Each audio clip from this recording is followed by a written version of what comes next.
स्वागत छ भाइ बहिनीहरुलाई नेपाल अनलाइन स्कुलमा। हामीले तपाईलाई अप्सनमा म्याथमा रहेको टपिक ट्रान्सफर्मेसनबाट सोधिने लङ क्वेशनहरुको बारेमा डिस्कस गरिरहेका थियौं। त्यो क्रममा हामीहरुले टाइप 6 सम्म डिस्कस गरिसकेका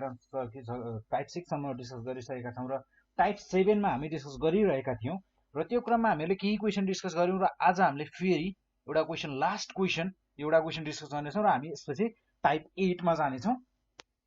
जस्तै यो क्वेशनमा हामीलाई भनिएको छ एउटा ट्रायंगल दिएको छ, ट्रायंगल एबीसी, जसको भर्टिसेसहरु छन् हामीहरुसँग एबी र सी र तिनीहरुको कोअर्डिनेट्सहरु हामीहरुलाई गिभन छ।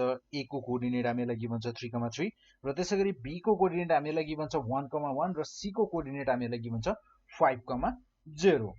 सो हामीहरुलाई भनेको छ ट्रान्सलेट द भेक्टर, जुन हामीहरुको ट्रायंगल एबीसी को दिएको छ त्यसलाई चाहिँ ट्रान्सलेट गर्नुपर्ने छ बाइ भेक्टर -2 2 बाट र त्यसपछि जुन इमेज फर्म भएको छ, the image so firmed is enlarged, फेरि त्यो फर्म भएको इमेजलाई स्केल फ्याक्टर 2 ले त्यसलाई इनलार्जमेन्ट गर्नुपर्ने छ भनेर भनेको छ र त्यसैगरी त्यसको कोअर्डिनेट्सहरु हामीहरुले जब त्यसको ट्रान्सलेट गर्छौं त्यसपछि एउटा नयाँ इमेज बन्न जान्छ। हामीहरुको जुन गिभन ऑब्जेक्ट छ ट्रायंगल एबीसी, त्योबाट एउटा नयाँ इमेज बन्न जान्छ। त्यो इमेजको कोअर्डिनेट्सहरु के छ त्यो पनि हामीले लेख्नु पर्ने छ र त्यसैगरी हामीले इनलार्जमेन्ट गरिसकेपछि के हुन्छ भने फेरि नयाँ एउटा इमेज बन्न जान्छ र त्यो इमेजको कोअर्डिनेट्सहरु पनि लेख र त्यसको ग्राफमा इमेजहरु पनि बनाऊ भनेर र एउटै ग्राफमा बनाऊ भनेर भनेको छ। सो हामी यसको लागि सोलुसन गर्न थाल्छौं ढिला नगरी। सो यहाँ छ हामीहरुको गिभन भनेको हामीहरुलाई हियर एबीसी तीनटा भर्टिसेसहरु गिभन छ ट्रायंगल एबीसी को। सो ए गिभन छ हामीहरुलाई 3,3, त्यसैगरी हामीहरुलाई बी गिभन छ, बी छ हामीहरुलाई 1,1,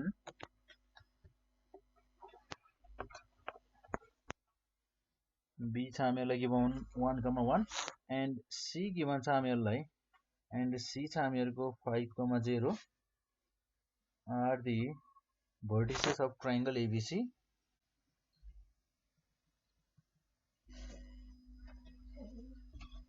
ट्रायंगल एबीसी को भर्टिसेसहरु यिनीहरु भनेका vertices of triangle ABC. So यसपछि हामीलाई ट्रान्सलेसन भेक्टर पनि गिभन छ।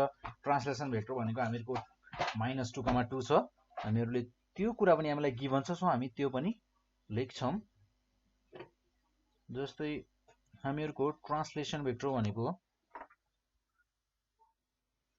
ट्रान्सलेसन भेक्टर जसलाई मैले ल टीभी भनेर भने सर्ट नेम र ट्रान्सलेसन भेक्टर छ हामीहरुको -2,2, हामीहरु यसलाई -2,2 भनेर पनि लेख्न सक्छौं। सो इनलार्जमेन्ट छ हामीहरुको 0,0 को अबाउट 0,0 एन्ड यसको स्केल फ्याक्टर छ 2। So we know that first of all हामीहरुले ट्रान्सलेसन गर्नु भन्दा पहिले हामीहरु एउटा स्याम्पल लिन्छौं। ऑब्जेक्ट x, y एउटा एज अ स्याम्पल लिन्छौं यसलाई र जनरल ट्रान्सलेसन यसलाई ट्रान्सलेसन बाइ एबी गर्छौं। यानी कि एबी भनेका कुनै पनि नम्बरहरु हुन सक्छन्। अब एबी भन्ने कुनै पनि नम्बरमा यसलाई ट्रान्सलेसन गर्दा के हुन्छ त्यो हेर्छौं र त्यसपछि हामीहरुको गिभन कोअर्डिनेट्समा ट्रान्सलेसन गर्छौं। र यो हुने भयो हामीहरुको x + a, y + b हुने रहेछ। देन यो भनेको हामीहरुको हो इमेज।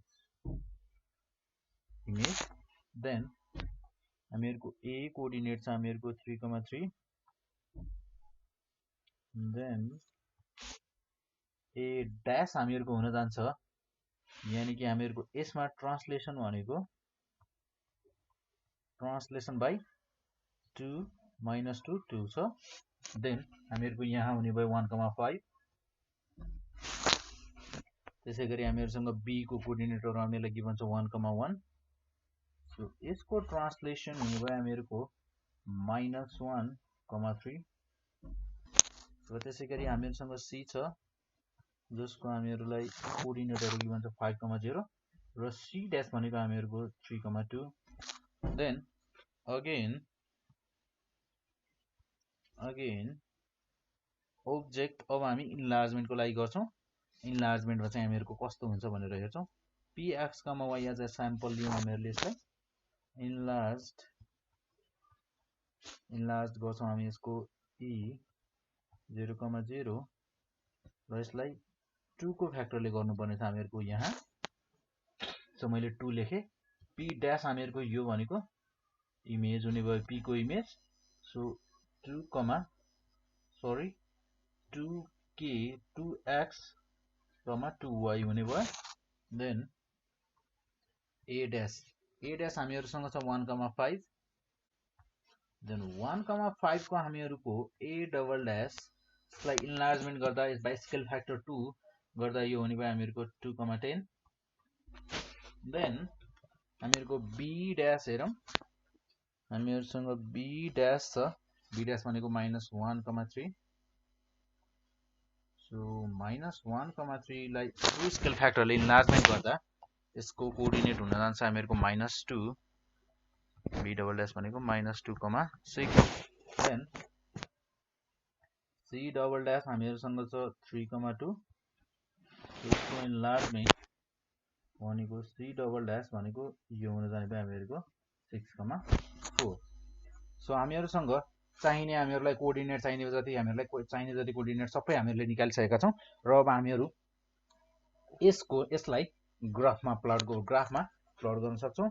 जस्तै फर्स्ट अफ अल त हामीहरुलाई ग्राफ पेपर चाहियो र यो भयो हामीहरुको ग्राफ पेपर र यहाँ छ हामीहरुको x coordinate and y coordinate.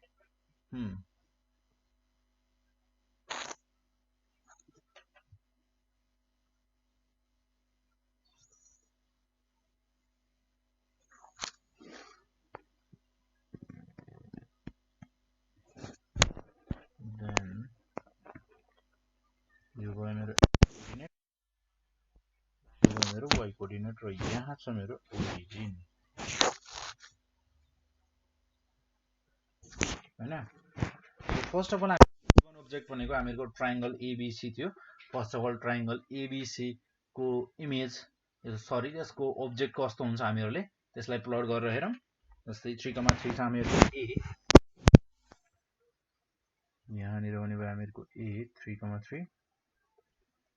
Then हामीहरुसँग b भनेको छ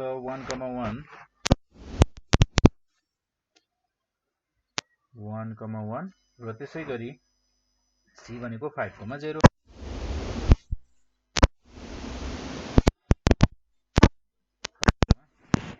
र यसलाई हामी यसको जोडेर हेरौं। ट्रायंगल फर्म हुने भयो र कस्तो ट्रायंगल भन्छ यहाँबाट हामी हेर्नेछौं। यो भयो हामीहरुको AB side of triangle ABC र यो भयो मेरो triangle BC side of triangle ABC र त्यसैगरी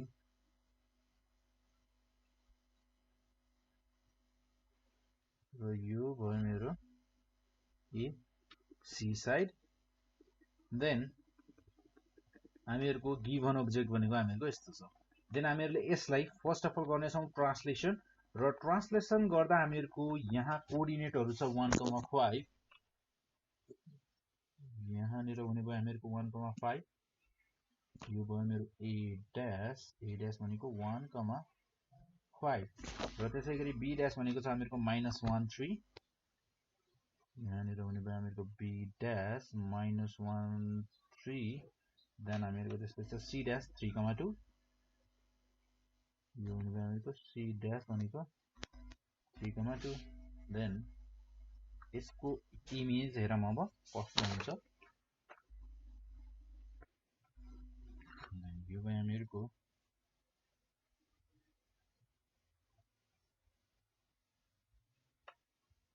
AB साइड। देन यो हुने भयो हामीहरुको AC साइड।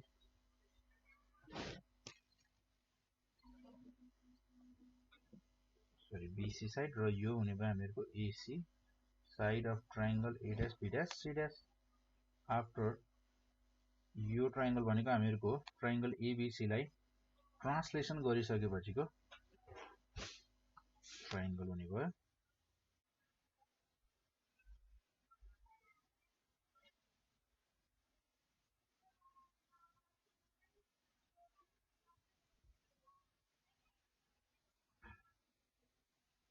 यो भयो हामीहरुको triangle A dash B dash C dash र त्यसै गरी हामीहरुको आफ्टर इन्लार्जमेन्ट हामीहरुको ट्रायंगल कस्तो हुन्छ त्यो हेरौं अब हामीहरुको A डबल ड्याश भनेको 2,10 then 2, 2 3 4 5 6 7 8 9 10 यहाँनिर हुने भयो हामीहरुको A double dash 2,10 then B हेरौं B डबल ड्याश हामीहरुको -2,6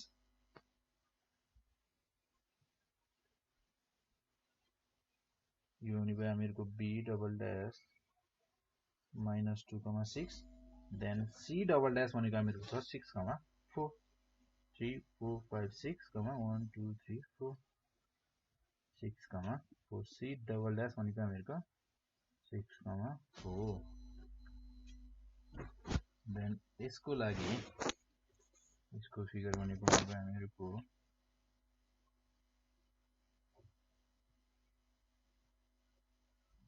यो भयो हामीहरुको AB A double dash B double dash र यो भयो हामीहरुको BC B double dash C double dash र त्यसै गरी हामीहरुको यो भनेको AC A double dash C double dash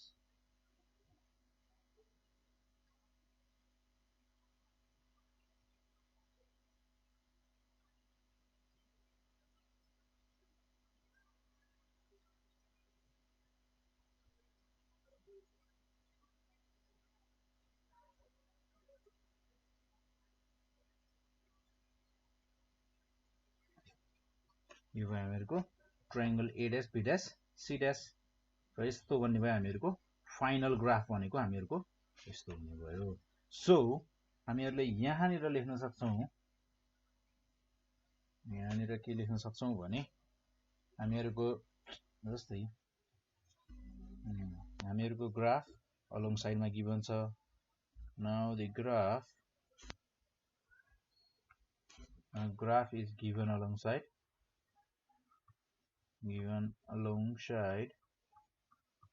then thus the coordinates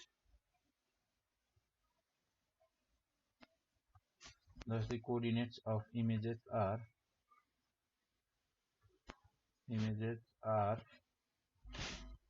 A dash हामीहरुसँग छ 1,5 B dash -1,3 C dash 3,2 and A double dash 2,10 B double dash -2,6 C double dash भनेको 6,4 यसरी हामीले calculate यो भयो हामीहरुको टाइप 7 र यसपछि हामी टाइप 8 को गर्ने छौं